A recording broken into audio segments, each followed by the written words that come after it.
Weevil పురుగును మనం వదిలేసినాక 3 సంవత్సరాలకు వదిలేసినాక దీని మీద ఆలిన వివిల్ పురుగు దీని మీద ఆలుతుంది. అప్పుడు ఇది పరపర సంపర్కం జరిగి ఇది ఫలదీకరణ చెంది ఆయిల్ పామ్ గింజలు తయారవుతాయి.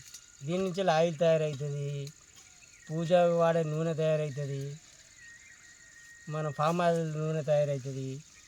సబ్బులకు దీని నుంచి వెళ్ళి దీని గింజల నుంచి వెళ్ళి విత్తనాల నుంచి వెళ్ళి తయారయ్యి సెంట్లకు వాడతారు, సబ్బులకు వాడతారు. 126 ఉత్పత్తులకు వాడతారు ఈ పామ్ ఆయిల్ గెల. ఈ ఆడగెల నుంచి వెళ్ళి వచ్చిన ఉత్పత్తులను కరెంటు కూడా తయారవుతుంది దీంతోనే. చూడండి, మన దాంట్లో ముదిరినవి కూడా ఉన్నాయి. ఇవి లాత చూపిస్తాను, పూర్తి లాత. ఇప్పుడు ఇంత ఉన్నప్పుడు తీస్తే మంచిది. నెలకు ప్రతి 15 రోజులకు ఒక గెలేస్తుంది. అట్లా మనం 3 సంవత్సరాలు తీయాలి. మనకు 12 నెలల చెట్లు ఇస్తారు. మనం పెట్టినాక మళ్ళీ 3 సంవత్సరాలు అంటే 48 నెలల చెట్టు అవుతుంది. మనం 3వ సంవత్సరం నుంచి వెళ్ళి దిగుబడి అవుతుంది.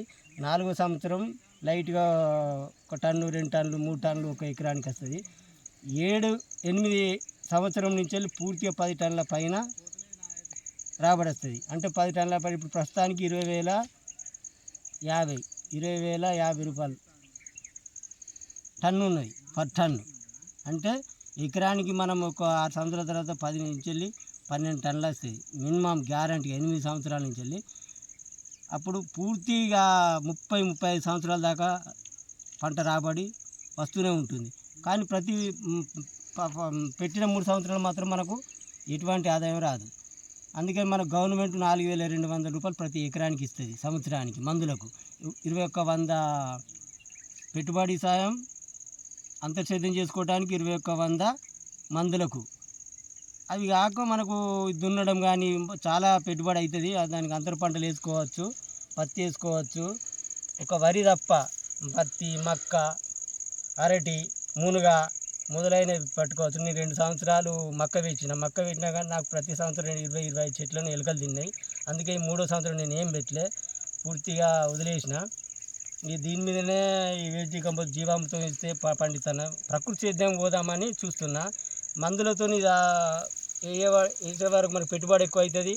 ప్లస్ భూమి కూడా తొందరగా ఎప్పటికి మందులతోనే పండించుడు అవుతుంది. ఒక 2 సంవత్సరాలు మనం వ్యాము వేస్ట్ కంపోస్ట్ జీవామృతం పండించినాం అనుకో, మన భూమి సేంద్రియ పదార్థం ఏర్పడి భూమిలో పోషకాలు ఏర్పడి భూమి మంచిగా తయారవుతుంది.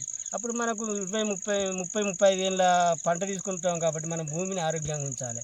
అప్పుడు మనకు మంచి జరుగుతుంది. మందులు వేసుకుంటూ పోతే ఇప్పుడు ఈ సంవత్సరం 10 వేస్తే నెక్స్ట్ ఇయర్ 15 వేయాలి, 12 వేయాలి, 15 వేయాలి, 20 ఈ వేసుకుంటే పోవాలి. 30 సంవత్సరాలు వేసుకుంటూనే పోవాలి. భూమి అంతా నిస్సారమై తయారవుతుంది.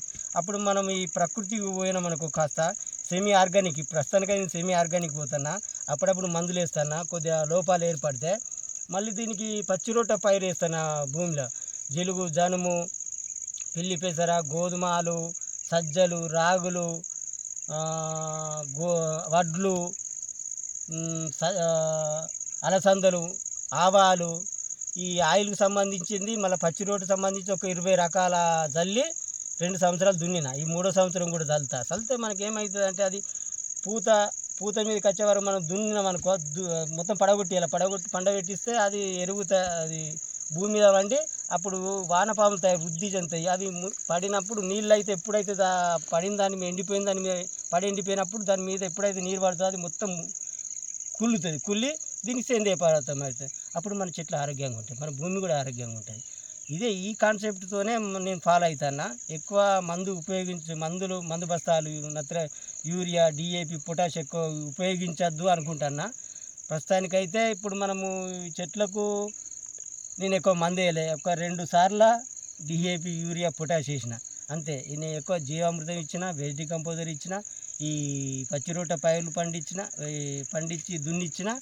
అదే కానీ ఆరోగ్యంగా ఉన్నాయి మన చెట్టు. ప్రస్తుతానికైతే ఇప్పటి వరకు ఆరోగ్యంగా ఉన్నాయి. ఈ వీడియో నచ్చితే లైక్ చేయండి, సబ్స్క్రైబ్ చేయండి, షేర్ చేయండి. Thank you.